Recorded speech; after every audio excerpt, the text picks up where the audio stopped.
So yeah, today is the last day. Let's go ahead and get started. So first, we want to think about our future. Specifically, this is just something for you guys to think about on your own. What exactly are you envisioning for your future in like financials specifically? Um, how close or how far are you thinking about? Do you think you're from making your own account? How close or how far are you from getting your first job? It's important to think about how financial literacy does, or the things we've learned, it does tie back into your life going forward. And for this meeting specifically, after this, we're going to be doing just like some review over things we learned over the last couple of weeks. So to start, we went over budgets. This is, I believe, the first lesson, and we talked about how a budget is a financial plan that estimates income and expenses over a set period, and how there are certain steps you can do to create an effective budget, starting with just taking the amount of monthly income you have, taking away the necessary, and then the leftover money, deciding what you want to do with that leftover money. Would you rather save it? Would you rather spend it? Would you rather invest it in something? It's all up to you. And we also talked about different jobs that you can do. We talked about how official side hustles would be leaning more towards jobs that are paid through checks or through digital payments, are reported through the government as well. So stuff that an official business owner would report on their business's taxes. And additionally, things like working in fast food, which is like where a lot of the most common like part-time jobs are for young people. Working in fast food, working in customer service, also things like being a janitor or being a tutor through a local tutoring group, things like that. And then we talked about how there are unofficial side hustles as well. You can do things without reporting it to the government because it's things that you get paid under the counter with or through cash or through favors. So, for example, you could mow lawns for your neighbors and they just pay you in cash for that since it's something that's not a set schedule per se, unless you make it a set schedule, and it's something that you're in charge of on your own. You could babysit your friend's little siblings, etc. Could do dog walking, house sitting. All of those are jobs that, although there are places that specialize in hiring people for that, you can always do them on your own without a middleman, and you can make money off those. And then we also talked about investing as a form of earning income. We did talk about a ton of jobs and what that meant for your college, but we did talk about additionally, we went kind of a little bit heavy into investing and how people use the money that they have to try to generate even more money or more income. So, for example, stock, which is where you buy a small piece of a company, and if the company does well, it means you can do well. And you can earn even more money than you had spent on the stock, or you might lose money. It's all a game. And then we talked about bonds, which is where you give a loan to the company or the government, and then they just pay you back later with a little bit of money left over. Real estate, which is where you can buy or renovate land, buildings, etc. And then just you can do things like renting out houses if you've bought in a couple of houses, renting out homes, renting out buildings, or even if you renovate buildings, selling it for a higher price for the sake of income. And then lastly, doing business investments, which is where you help give money to a business to help it grow and earn profits. So if you have your own business idea and you take a good amount of earnings that you've saved up and put it into this business, that would be a business investment because you're putting money into a business expecting that it'll help you make more money over time. And then, of course, when it comes to making payments, making financial decisions, we talked about how a lot of those financial decisions are documented through your credit score. And we talked about how credit scores are a result of multiple factors that I'll get into, but we've been able to see them used in job applications. Specifically, also when you buy a home, a lot of people look at your credit score as an indicator of whether or not you'd be able to take care of actually having a mortgage that large for a house. And it can determine a lot of other different factors. And then we talked about the different things that are factored into a credit score. You have your payment history, which is just how are you spending things? How are you paying back the amount of credit or things you borrow? Credit usage, how often are you borrowing money? How often are you spending money that you don't have?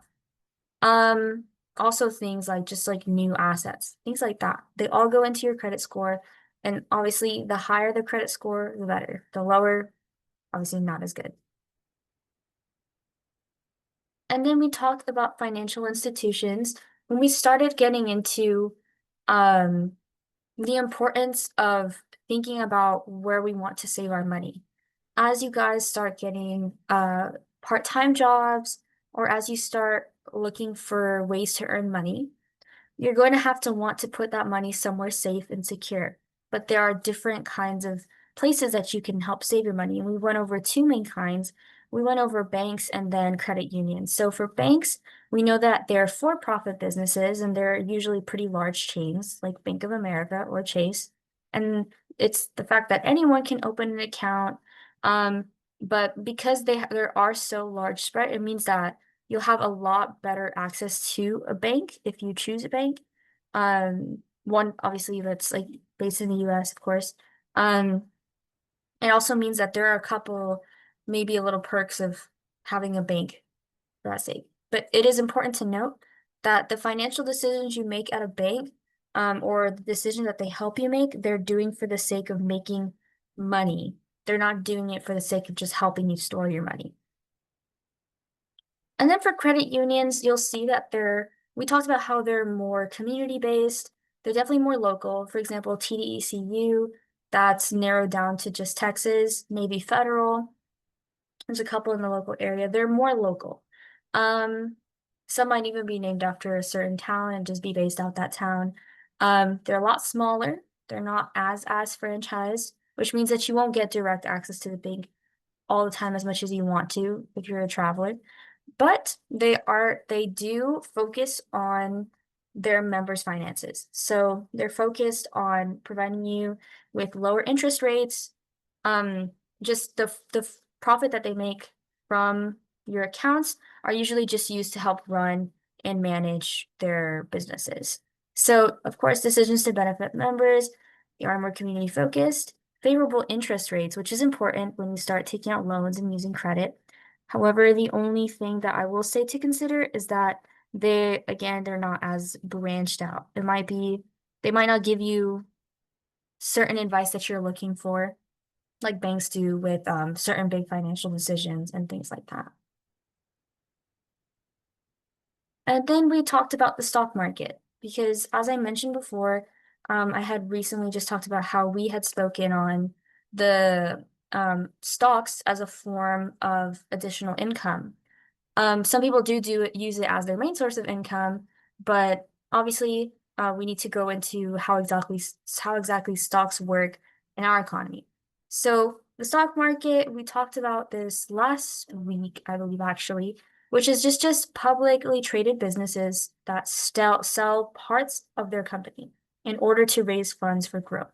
So I'm giving you a part ownership of my corporation in the hopes that the money that I'm generating from your stock can help me help grow my business and hopefully grow everyone's stock in general or the value of everyone's stock. And so people or groups buy stock to invest and gain returns through brokerage firms or other means.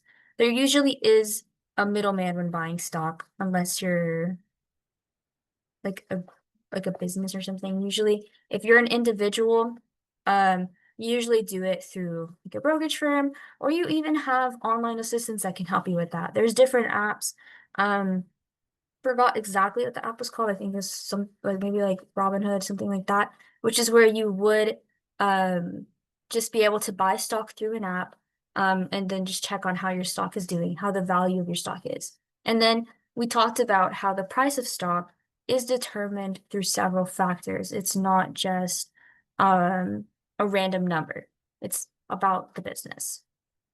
So we talked about the stock price. Obviously, you want your stock price to be higher. It means that the company is in a good position, and it means that the higher your stock goes, the more you'll be able to sell it for as well. Um, there are obviously a different number of factors. You have GDP, you have a country's inflation as well. You also have interest rates, but you also have company performance, the earnings, how much are they growing as a company? How much more profit are they making per year? So have market news. There's positive or negative news, industry trends, and investor confidence, which can also change the way the market goes. And then global events like trade relations, war, or other geopolitical events. And we talked about last time using the example of Starbucks. Um, Starbucks, obviously, this would be something that might affect their stock. If they had open support for Israel during the recent Israel-Palestine conflicts, it can definitely change the way the market views them. They definitely don't want to support someone if they don't align with their political views. So it can definitely change the price of their stock just based off of global events or even just how the industry is trending. Are they leaning towards Starbucks now, or are they leaning more away? All of those things can affect it, not just how much profit a company's making. Okay, and then oh, that was an accident. We also brought up Financial Fortunes, which is a game that a fellow Adtechnical had made, um, in course with his friends or with his um companions, I guess. And we talked about how it was a really cool card game. I'm not going to click on the link today just because I did show it last time.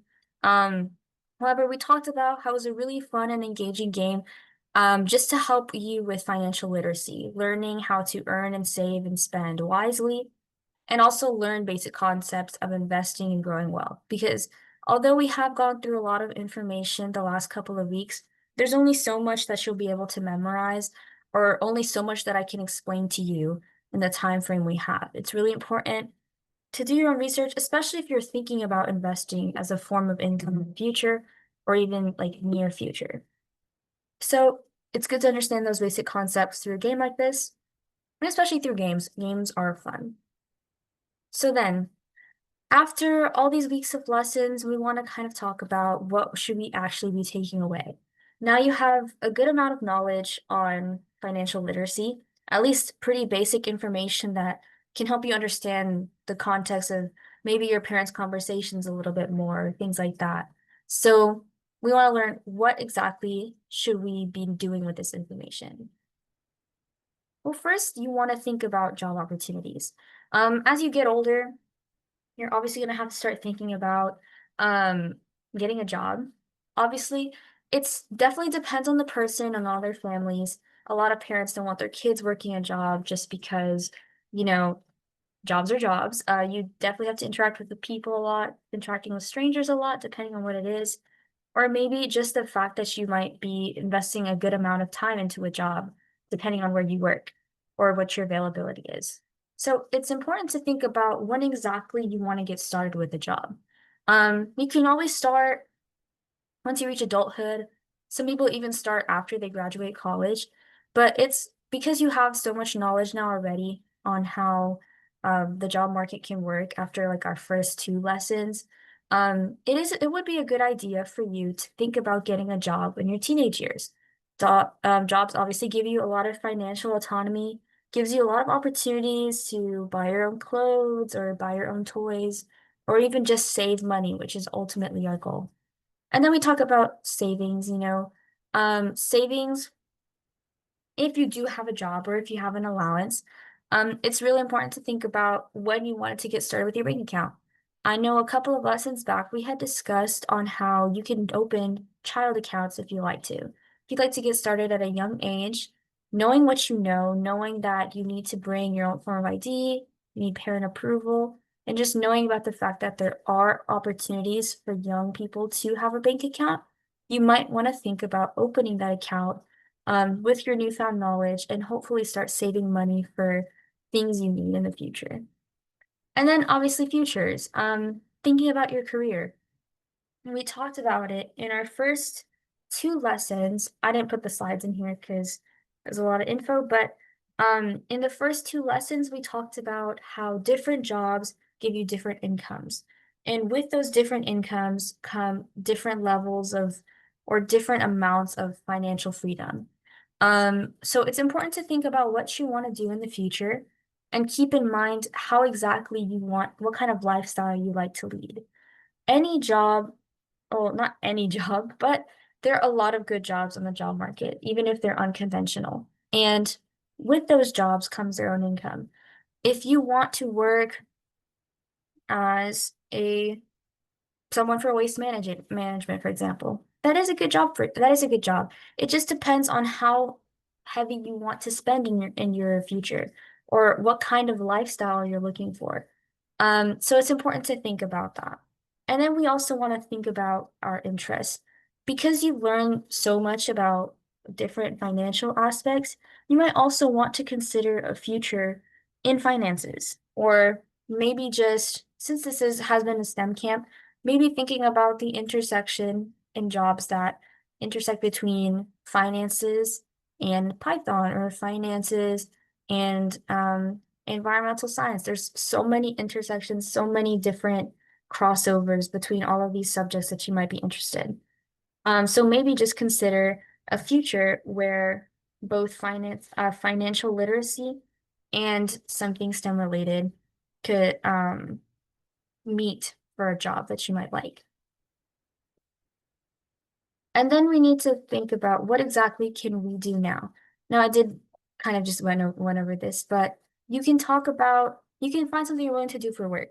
Because there are unofficial and official jobs, if you don't want to get started on on a part-time job right away, something that you have to be super dedicated to, you can always just try doing small things. If you like science, for example, if you like chemistry, think about tutoring. Think about offering your services as a tutor to someone. Maybe putting up a flyer in your school saying that you're willing to um, tutor someone in science for a low price, for example. And then also talking about your parents about saving your money. If you do have an allowance like we talked about, or if you do decide to get a part-time job or maybe just a job that you like to do on the side, definitely talk to your parents about opening up your own bank account with or account at a credit union, depending on where you want to go or where your parents decide to tell you is best. And then, like we said, obviously different careers have different amounts of income, which means different amounts of financial comfort. So just think about where you're leaning toward for work. Doesn't necessarily need to be a specific job, but maybe just an area of interest that you like, and then researching how that income would work. And then lastly, of course, is to play different helpful games to help you remember info. This right here is actually the QR code to Financial Futures if you would like to check it out. Um, from what I understand, the game hasn't been opened yet on the website, but it will be open soon. And the little squirrel next to the QR code is one of their cute little mascots. So just think about that when you scan that. I honestly think the game is going to be really cute. And then obviously, that doesn't just have to be financial features here. You can do a lot of different things to help you remember. Um, you maybe keep in touch with the news, look at the stock market. It's kind of, even for me, it can be kind of boring sometimes, but it's important to understand the context of all the stuff we talked about over the last couple of weeks in the world. How does that actually apply to businesses? How does that actually apply to the job market? And then other games that you can also play are like the bookets that we played last time and things like that.